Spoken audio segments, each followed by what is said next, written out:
Hello, friends.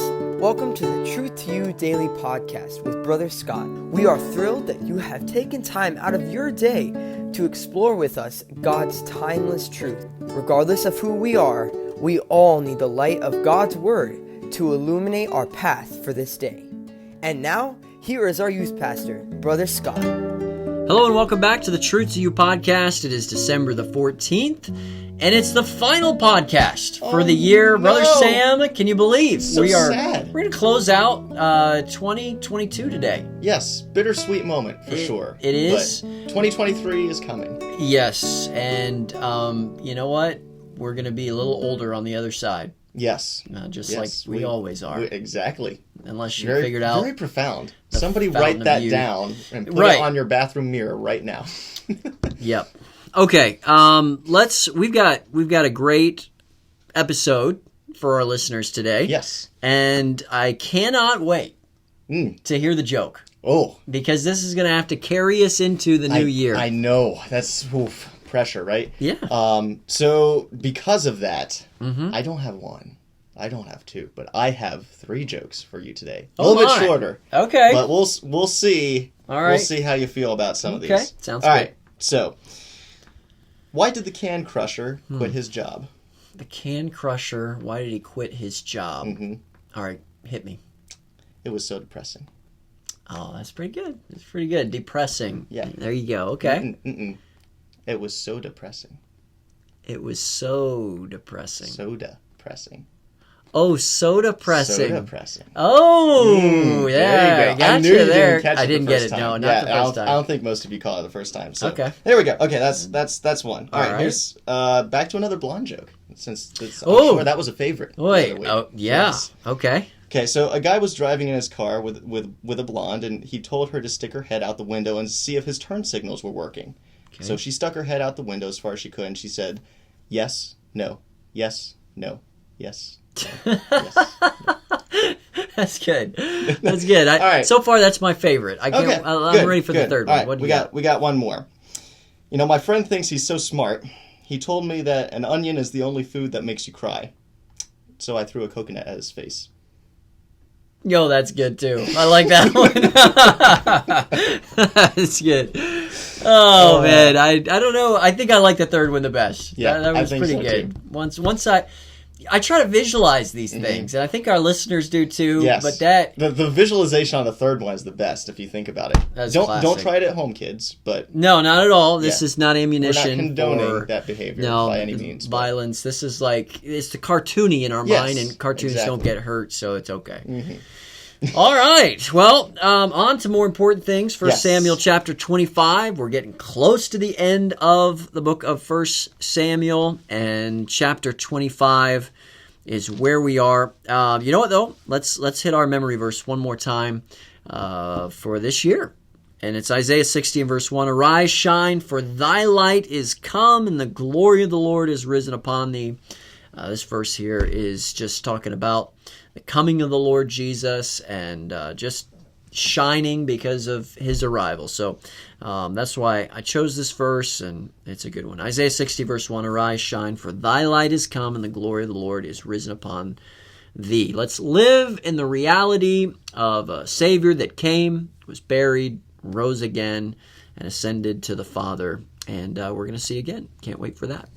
Okay. Like I said, 1 Samuel 25, and Brother Sam, would you lead us with our verse? Sure. Verse of the day today is the first verse of chapter 25 in 1 Samuel. 1 Samuel 25:1 says, "And Samuel died, and all the Israelites were gathered together and lamented him and buried him."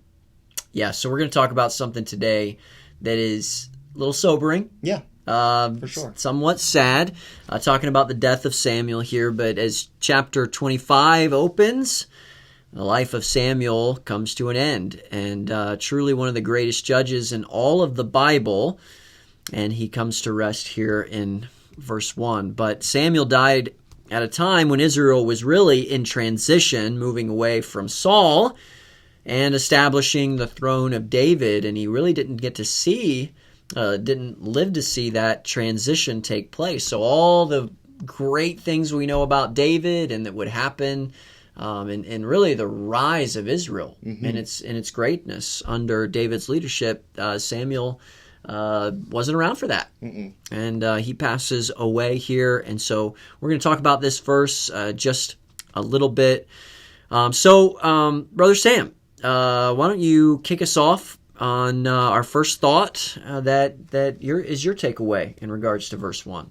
Sure. So I'd say the first thing that we see is that Israel, they were all mourning, and because they loved Samuel. They knew that he was a great leader, and it says that they all gathered together and lamented him. It's the entire congregation of Israel, and I find that really interesting because the legacy that Samuel left when he died, it really contrasts the legacy that people remembered Saul. Yeah, very true. When he passed away. Yeah, very true. And actually, if you go over to 2 Samuel 1, verse 24, you see David saying the words, "Ye daughters of Israel, weep over Saul."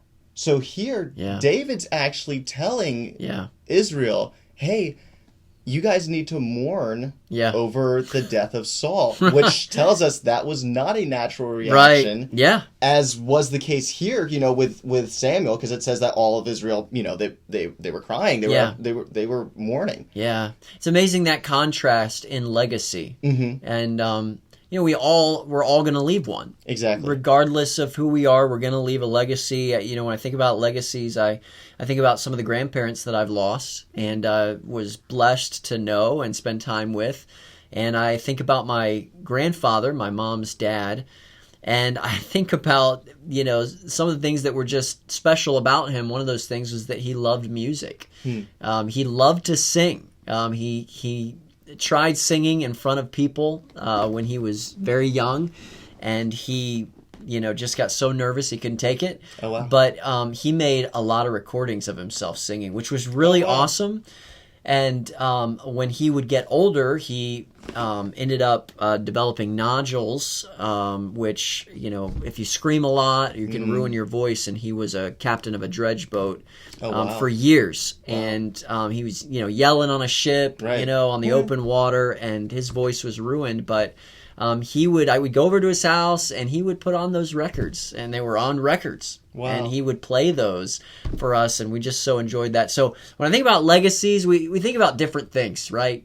Different things that sort of rise to the surface when you think about maybe a loved one that's passed, or someone you've known, or a friend, or something like that. And the point is that we will all leave behind a legacy, and Samuel did that.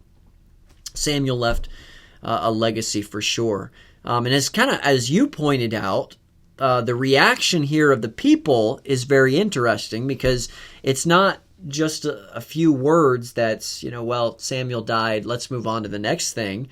The Bible tells us that the people there were mourning, and this was something that was sad. This was something that was very sad.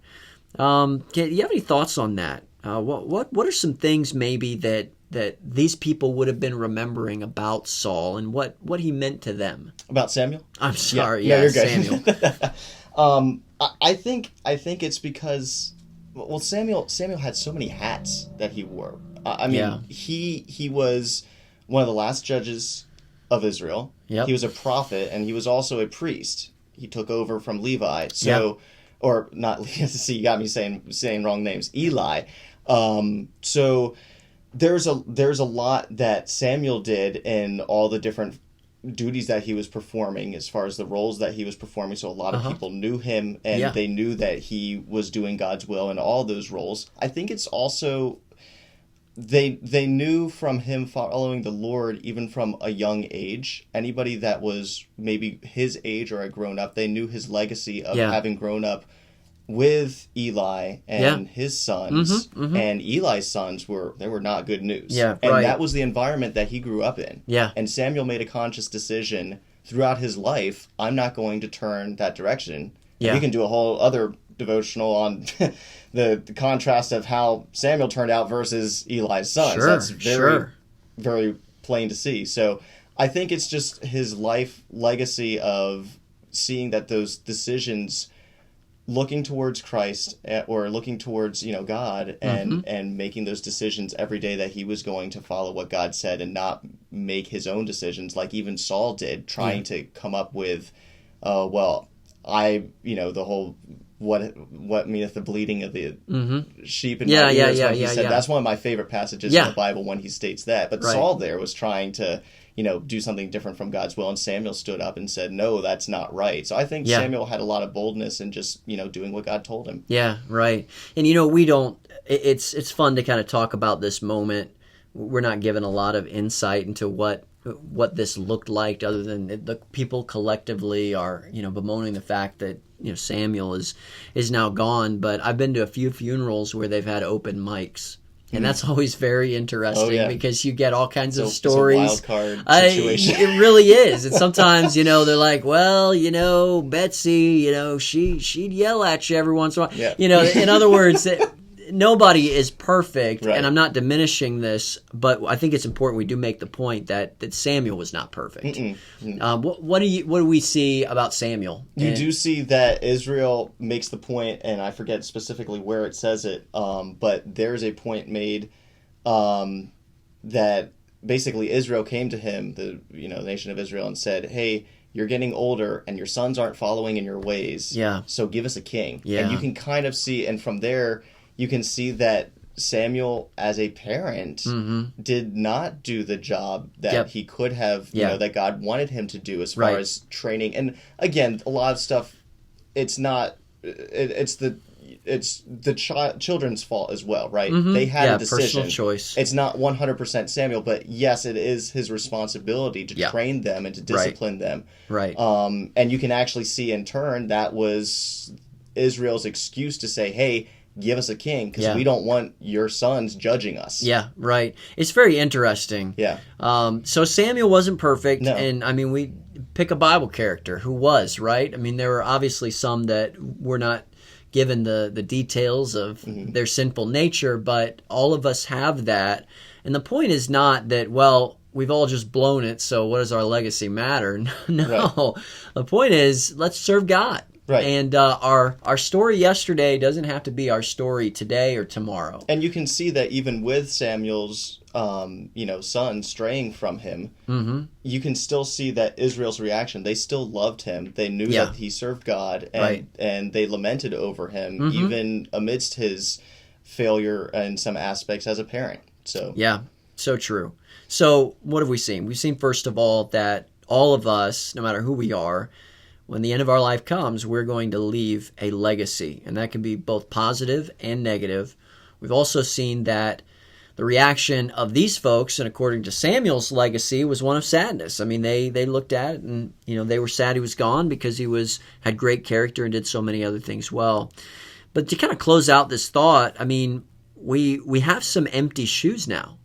Yes. Right? The leader, the spiritual leader, if you will, of Israel for a long time has been Samuel. So who's gonna fill these roles? Well, David is probably the first person that would come to mind. Right. Samuel anointed him earlier, and so David's going to become king, obviously over Saul. That's who God had chosen. Yep. So David as the leader, of Israel. Sure. But also Nathan the prophet taking up so you can kind of see it split. Yeah. Whereas Samuel was kind of, everything to all people. Yeah. You can kind of see those roles kind of split now between David on the leadership side and Nathan on the spiritual side. Yeah. So. And it's a big moment. Yeah. Right? Samuel was, like you said, so many things to a lot of people, and there's a moment here where there's some empty shoes. Yeah. And someone has to fill those shoes. And it's not so much doing things like Samuel did them, but in terms of, following the Lord and the path that he has, and letting that light shine and being a blessing to others and showing forth a good example. And so I think for a lot of our teenage listeners, there's an opportunity. There's an opportunity to, as others, spiritual leaders, older saints, as they pass off the scene and their legacy goes on, the idea is to pick up that mantle almost. Right. And there's going to be for you guys, no matter your age right now, if you're up and coming, 7th, 8th, 9th grade, there are going to be seniors and juniors that you guys are looking up to that in the next year or two, they're going to be gone. And right. There are going to be holes Yep. that you guys can step up and fill. If you guys are a senior or a junior and you guys are the ones that are leaving, guess what? When you go into college, you're back in the exact same scenario and even beyond college, there's always going to be times where people that you look up to, or even people that might not be doing the right thing, move on. And Sure. there is that opening where, it's God's will for you to step up and do the right thing and fill that void. Yeah, that's such a great thought. Remembering Samuel, he did a lot for the Lord. He wasn't perfect, but he did leave a legacy that pointed to God. Right. And boy, if we could say that much, at the end of our lives, we're doing pretty well. Right. So let's live for the honor and glory of the Lord. That's the end of this episode. Before we go, I want to mention our teenager of the day. It is Melody. And so take some time to pray for Melody, and just really excited about, of course, we got Christmas coming up. After that, we've got New Year's, and then before we know it, it will be 2023. 2023 and Midwinter Retreat. Midwinter Retreat! Just coming around the corner. It's coming. We've already got some special things planned for you guys. Yes, so we do. Stay tuned on that. Can't wait, and walk with the Lord, and we'll see you next time. Sounds good. All right, take care. Bye.